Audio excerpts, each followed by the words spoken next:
दिल से लिपटी गम की गर्द को धोया भी जा सकता है। क्या कहने हैं, क्या कहने हैं। दिल से लिपटी गम की गर्द को धोया भी जा सकता है। दिलकश हो तन्हाई तो फिर रोया भी जा सकता वाह। है। वाह वाह वाह वाह।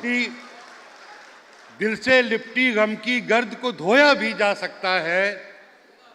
दिलकश हो तन्हाई तो फिर रोया भी जा सकता है।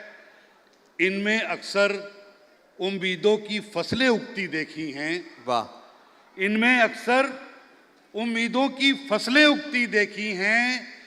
ख्वाबों को बंजर आंखों में बोया भी जा सकता है।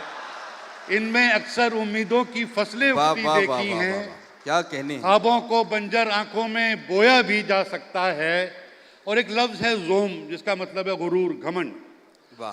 रात को गर ये जोम है, उसके रहम पे मेरी नींदें हैं। बहुत खूब। रात को गर ये जोम है, उसके रहम पे मेरी नींदें हैं। सूरज की किरणों से लिपट कर सोया भी जा सकता है। वाह।